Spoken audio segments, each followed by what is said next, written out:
할렐루야. 오늘은 잠언서 22장 1절에서 말씀을 드리겠습니다. 잠언서 22장 1절은 많은 재물보다 명예를 택할 것이요 은이나 금보다 은총을 더할 택할 것이니라. 2절은 빈부가 섞여 살고냐 무릇 그들을 지으신 이는 여호와시니라. 22장 8절은 악을 부리는 자는 재앙을 거두리니 그 분노에 그 새가 새하리라. 9절 선한 눈을 가진 자는 복을 받으리 이는 양식을 가난한 자에게 줌이라. 22장 22절 약한 자를 약하다고 탈취하지 말며 곤고한 자를 성문에서 압제하지 말라. 23절 대저 여호와께서 신원하여 주시고 또 그를 노력하는 자의 생명을 빼앗느니라. 오늘은 준수해야 할 4가지 격언에 대해서 말씀을 드립니다. 하나님은 가난한 자에게 특별한 마음을 쓰시고 또한 그들에게 마음 쓰는 자들에게 호의를 베푸신다는 것이죠. 격언 같은 속담의 특성 잠언서 1장 9장에는요 긴 시가 나오는데 갖가지 주제와 이미지가 반복한 대조의 문학 기법으로 서로 연결되어 있습니다. 그러나 이런 것과는 대조적으로 잠언에는 짧고 의미가 농축된 속담이 많이 포함되어 있습니다. 이런 속담은 주의 내용과 무관하게 독립적으로 읽고 그 의미를 이해할 수 있는데 이런 속담들을 히브리어로 메샬림이라고 하며 이것을 히브리 책의 제목으로 삼습니다. 하나의 속담을 히브리어로 마샬이라고 하는데 이것은 한 가지 단어로 번역할 수는 없습니다. 이 단어 어근의 의미는 비슷한 혹은 닮음이라는 것이죠. 잠언에는 이런 속담들이 압도적으로 많이 나오며 이것을 내용을 따라 재분류하면 현자들이 기록했던 주요 내용이 무엇인지 알게 됩니다. 전승에 의하면 솔로몬의 잠언의 저자라고 하면서 이것은 열왕기상 4장 29절 34절에 근거한 것이죠. 저가 잠언 3천을 말하였고 그 노래는 1,005이며 열왕기상 4장 32절입니다. 그러나 정작 잠언을 살펴보면 이런 과정과는 모순되는 점이 나옵니다. 다른 저자의 글도 모아져 나타난다는 것을 알게 되죠. 솔로몬이 잠언에 나오는 모든 구절이나 시의 저자라고 볼 수는 없지만은 그가 지혜 운동의 소자였다는 것은 분명하지 않습니까? 솔로몬이 정치적으로 성공적인 통치자였다는 점에서 이런 결론을 내릴 수는 있습니다. 잠언서 22장은 잠언의 두 번째 부분에 10장 1절에서 22장의 16절에 속하는데요. 이 부분에서 사람이 취할 바른 행동이 무엇인지 말하는 격언이 많이 나오고 인간의 행동에 날카로운 관심도 곳곳에 나타납니다. 각각의 격언이 가른 옳은지는 사람의 경험으로는 검증을 받아야 합니다. 이런 격언에는 모든 예외가 있을 것이라고 생각할 수도 있죠. 어떤 경우는 너무나 순진한 말처럼 들리기도 하고 특히 현대의 영약스러운 표준을 볼 때는 더욱 그렇게 느낄 때가 있습니다. 그러나 격언은 믿을 수 있는 내용으로 게시되지만은 그 까닭은 이것들이 근본적으로 표준이 되기 때문이죠. 격언이 주는 최대한의 효과가 어떠한지 알고 싶다면 이것들을 빨리 읽으면서 각 격언이 실제적 생활의 한 면을 가리키는 것으로 받아들이고 반복되어 나타나는 것을 강조를 나타내는 것으로 주의를 기울여 읽어보시기 바랍니다. 이 격언들은 현자들이 인간 공동체를 바라보는 세계관을 나타내며 그들이 생각했던 예의 바른 행동으로 미묘한 윤리적 문제까지 다루어지고 있습니다. 마샬의 핵심적인 의미는 비교나 비슷함이죠. 이런 비교는 속담과 조롱, 심지어 사람과 사건에 대한 것까지 여러 가지 다양한 문학 형태로도 나타나죠. 마샬에서는 정확한 문학 형태보다는 아이디어의 비교가 매우 중요합니다. 그럼에도 불구하고 속담은 마샬에서 가장 초기의 형태로 간주하는데 이런 종류의 마샬은 관찰을 통해 깨달은 것을 표현한 것입니다. 이것은 미래의 행동에 대한 안내자 역할을 하거나 의미를 부여하기 위해 인용할 수 있습니다. 이런 예로서 사무엘상 10장의 12절 보면 그러므로 속담이 태어 가로되 사울도 선지자들 중에 있느냐 하더라. 사무엘상 24장 13절에는 옛 속담이 말하기를 악은 악인에서 난다였으니라고 들 수 있습니다. 지혜자 중에서 직업으로 종사하는 사람들이 속담을 지었는데 그들은 윤리적 교훈을 전달할 때 은유를 통해서 지적이고 감정적인 흥미를 불러일으킬 수 있는 것을 알았기 때문이죠. 잠언서 22장 1절 본문의 말씀대로 가장 세련되고 정교한 형태의 금원이 나오는데 이것들은 각각 의롭고 부유하고 만족스러운 삶의 원리로서 독립적으로 사용할 수 있습니다. 우리가 첫 번째 마사를 살펴보는데 지혜의 여인은 그녀가 이 세상의 모든 재물보다 더 낫다고 주장하는데요. 여기서 많은 재물보다 명예와 은총이 더 가치 있다는 것이죠. 은총이라고 번역한 히브리 단어 헤네의 뜻은 애매하다. 헤네 어근은 자비롭고 관대하며 다른 사람들 배려한다는 점에서 은혜롭고 호의를 보인다는 의미가 있습니다. 사람은 다른 사람에게 자비를 베풀거나 혹은 다른 사람에게서 자비를 입고 삽니다. 히브리어 단어 헤는 후자의 의미로 주로 쓰이며 다른 사람으로부터 하나님으로부터 자비를 입는 것을 나타냅니다. 이런 금원은 액면 그대로 받아들여야 한다는 것을 이해하는 것이 매우 중요하죠. 금원에 담긴 진리는 믿을 수 없을 만큼 단순합니다. 현자는 명예, 즉 좋은 이름과 많은 재물을 비교함으로써 시작하죠. 명예는 가치 있는 것입니다. 최소한 이것은 모든 사람들이 바라고 간직하고자 하는 재산만큼 귀하죠. 그러나 현자에 의하면 명예는 재산보다 더 가치가 있다고 합니다. 재산을 소유한 사람은 겉으로는 흔히 고귀한처럼 보이기도 하지만 가까이 가서 보면 전혀 다를 수도 있죠. 참된 명예는 일갈성에는 윤리적 행동 후에 세워지지 않습니까? 다른 사람들을 나쁘게 욕하는 것을 좋아하는 자들에게는 이런 명예가 주어지지 않도록 해야 하는 것이죠. 셰익스피어 작품에 나오는 간악한 인물 이 아고는 자신이 파괴하는 명예의 가치를 자아하고 있습니다. 남자 여자에게 있는 명예는 영혼의 보석과도 같습니다. 내 지갑을 훔치는 사람은 그저 쓰레기만 훔칠 뿐입니다. 그러나 내게서 명예를 훔치는 사람은 그것으로 자신이 부유하게 되지도 못하면서 나를 진정으로 가난하게 만든다. 우리에게 명예를 귀하게 여겨야 한다고 말합니다. 이 금원에 잠긴 진리는 공중도덕을 주제로 한 이와 비슷한 갖가지 금원의 기초가 되기도 하죠. 재산과 지위의 상대적 차이로 사람을 차별하는 사회에서는 다음 나오는 금원이 강력한 메시지를 줍니다. 빈부가 섞여 살고냐 무릇 그들을 지으신 이는 여호와시니라. 22장 2절 말씀인데요. 부자는 자신이 사는 마을이나 그들이 속한 단체나 교회에서 궁핍한 자를 쉽게 안정해두지 않습니다. 가난한 자들은 주어진 게도 적기 때문에 생활 반경도 좁을 수밖에 없죠. 그러나 부자나 가난한 자나 한 가지 공통점이 있는데요. 그들은 모두 하나님께서 지으신 사람이라는 것입니다. 이 주장은 매우 직설적이기도 합니다. 그러나 그들의 공통된 인간성은 어디서 찾을 수 있으며 이런 직설적인 주장만으로 가난한 자와 부자를 분리하는 사회적 정치적 구조에 영향을 줄 수가 있습니다. 이 금원의 배경에는 하나님은 의인을 축복하여 부하게 하시고요, 악인은 벌하여 가난하게 하신다는 인과 옹보에 대한 현자의 거의 도식적인 우리가 믿음이 깔려 있습니다. 이런 견해는 하나님께서 상대적인 부에 근거하여 계층을 만드신 걸 시사하는데 시편 37편에도 분명히 나타납니다. 또한 부자가 가난한 자를 도와야 한다는 의무감도 무디게 만드는 겁니다. 속담 모음은 인간의 공동체에 실제로 어떤 일이 일어나는가에 대해서 복합적인 견해를 보여줍니다. 게으름은 필연적으로 가난으로 이끈다는 것을 보여주고요.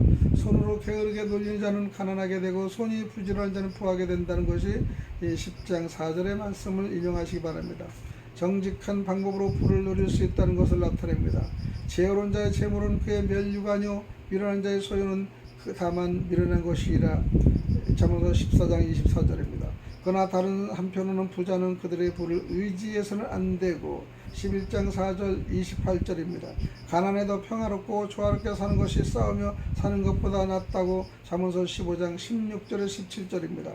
가난한 사람은 협박을 받을 일은 없습니다. 13장 8절이고요. 친구도 없습니다. 14장 20절입니다.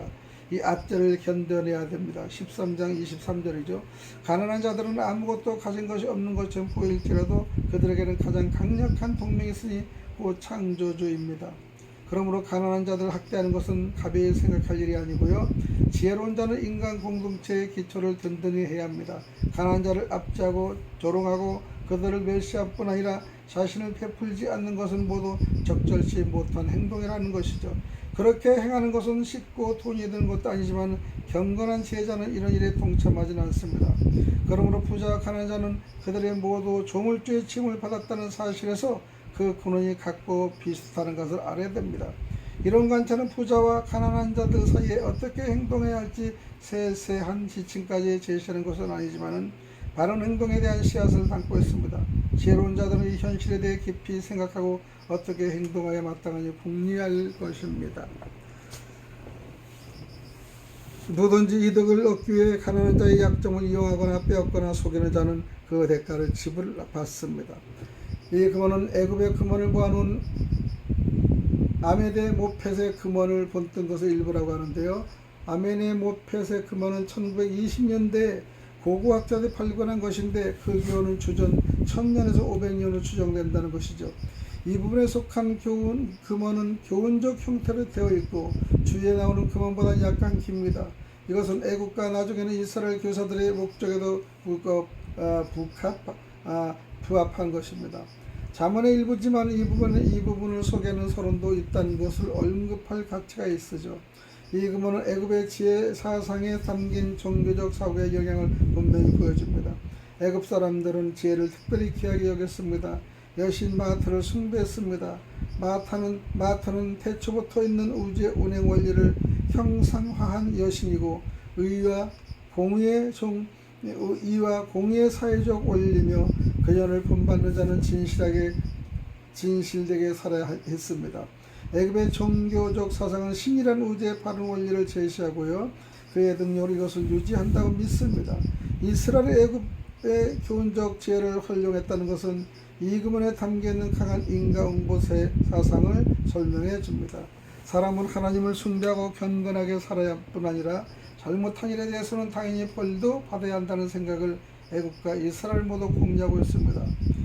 여기서 시적 정의가 부각되어 있는데 신의 능력에 사람이 운명을 결정하여 시적 경의를 실현하고 있다는 것이죠. 이런 사상의 배경에는 궁전학교와 관련이 있는 신하들이 세계관이 있습니다. 애굽인의 사상에 의하면 궁전에서 살도록 훈련받는 젊은이들은 평생을 신과 바로에게 헌신해야 했고요. 애굽 전역에서 이 둘은 하나로 인정되고 있지 않습니까? 이스라엘 사람은 왕을 하나님과 구분했고 왕은 나라를 다스리고 정의를 실현하는데 여호와 앞에서 책임이 있다고 믿었습니다. 예를 들어 열왕기상 8장을 보시기 바랍니다. 이스라엘 사람들은 애굽 사람들의 교훈을 받아들이면서 왕은 궁전에서 그를 섬기는 자들에게 비판받을 자가 아니라고 인정합니다. 현자들은 젊은 신하에게 왕을 어떻게 섬기려는 것이 가장 중요한 일이고 귀족들과 어울려 상류층 행세를 하는 것보다 훨씬 더 중요하다는 것을 가리킵니다. 잠언서 23장 1절 3절, 잠언서 24장 21절 24절입니다. 그러나 가장 중요한 것은 상류층 젊은이가 자신보다 훨씬 더 불리한 입장에 있는 자들을 향해 오만한 행동을 하여 자신의 명예를 손상시키지 않는 것입니다. 히브리어로 달은 가난하다라는 의미가 있습니다. 그러나 이 단어의 어근에는 경제적으로 가난한 것만을 가리키는 것은 아닙니다. 다른 사회적으로 종속적이고 예속된 자를 가리키고요. 그러면 약하고 악하고 불행한 자들을 구하는 역할을 받아들이지 않고 욥기서 31장을 첨자하시기 바랍니다. 그들을 압제하여 죽음에 이르게 하는 자는 하나님의 그를 대적하여 정의를 실현하신다는 것을 알게 될 것입니다. 하나님 우주의 정의를 실현하는 원리를 제정하셨는데 그들은 이 원리를 거슬려서 자신들의 생명을 위험에 빠뜨린 것입니다. 이것은 이스라엘 율법에 나타나는 동해 형법에 상응되는 지혜고요. 율법을 범하여 해를 당하게 하면 눈에는 눈으로 이에는 이로 손에는 손으로 갚아 같은 걸로 형벌을 받게 되는 것입니다. 현자들은 인간이 세상에 사는 동안에 하나님께서 정의가 공평하게 실현되는 것을 보증하신다고 합니다. 다시 이야기하겠습니다. 명예에 악을 뿌리는 자는 탈취하지 말며 잠언서 22장 1절 8절 22절입니다. 유대교의 탈무드에서 랍비들은 세 가지 관이 있다고 합니다. 첫째는 제사장의 관이고요. 둘째는 왕의 관이고 셋째는 명예 곧 좋은 이름의 관이라고 합니다. 처음 두 가지 관을 쓰려면 제사장의 가문이나 다윗의 왕가에 태어나야 합니다. 그러나 명예의 관은 누구나 얻을 수 있으며 처음 두 가지 관보다 훨씬 더 좋다고 합니다. 옛날에 어느 왕이 있었습니다. 그는 자신이 곧 죽을 것을 알고 있었습니다. 그는 자녀들과 궁 안에 있는 모든 사람들 불러서 말하죠. 나는 곧 죽을 것이다. 너희들이 어떻게 살아야 할지 유산으로 알려주고 싶구나. 너희들이 계속해서 번성하기를 바라기 때문이다. 자녀들아, 그리고 여기 있는 친구들아, 내 말을 들어라. 힘을 합하여 서로 도우라. 너희들 중에 약한 자들은 강한 자들의 말에 순종하라. 그러나 강한 자들은 약한 자들에게 자비를 보이도록 하라. 지식이 있는 자들은 무식한 자들을 가르치고 무식한 자들은 가르치는 것을 배우고 받아들이라. 부자들은 가난하고 배고픈 자들에게 나눠주고 가난한 자들은 부자에게 감사하라. 죄인들은 지은 죄를 자백하고 불의를 당한 자들은 용서하고 화해를 받아들이라. 너희가 힘을 합하여 살아간다면 앞날에 평탄할 것이다. 그러나 너희가 나누어지면 반드시 멸망할 것이다. 이렇게 말하고 왕은 그의 기사를 향해 다음같이 지시합니다. 10개의 화살을 한꺼번에 꺾어 보아라. 기사는 온 힘을 대서 왕의 명령에 대로 꺾어보랬지만 아무리 힘을 써도 화살 다발을 꺾을 수가 없었습니다. 그러나 왕은 다시 말합니다. 화살 한 다발을 땅에 던져 보아라. 기사는 화살들을 땅에 던져 흩어 놓았습니다. 왕은 그곳에 있던 가장 어린 시종에 말합니다. 거기 흩어져 있는 화살을 하나씩 부러뜨려 보아라. 그러나 시종은 비록 나이가 어렸지만 화살을 하나씩 쉽게 부러뜨려 모두 두동강을 냈습니다. 이것을 보고 왕은 말합니다. 너희들도 다 보았지? 화살이 하나씩 흩어져 있으면 쉽게 부러진단다. 그러나 함께 모여 있으면 부러지지 않아. 너희도 하나가 되어 서로 돕고 물질을 나누며 조롭게 산다면은 역시 벌멸할 것이다 라고 말합니다.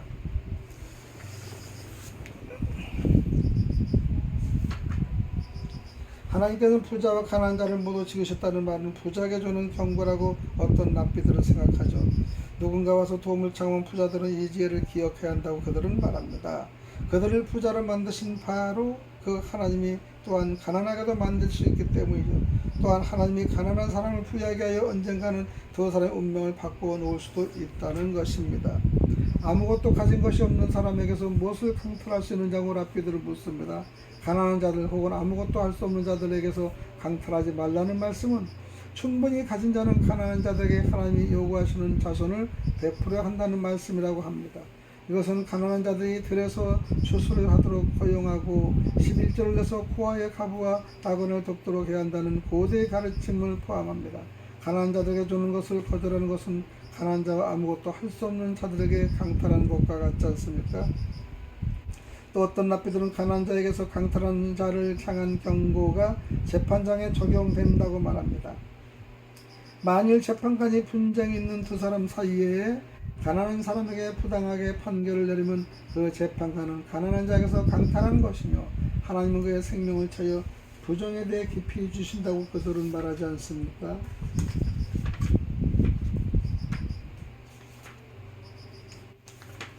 오늘은 준수할 4가지 격언에 대해서 말씀을 드렸습니다. 하나님은 가난한 자에게 특별한 마음을 쓰시고 또한 그들에게 마음 쓰는 자들의 호의를 베푸신다. 할렐루야. 오늘 여기까지 말씀을 드리겠습니다.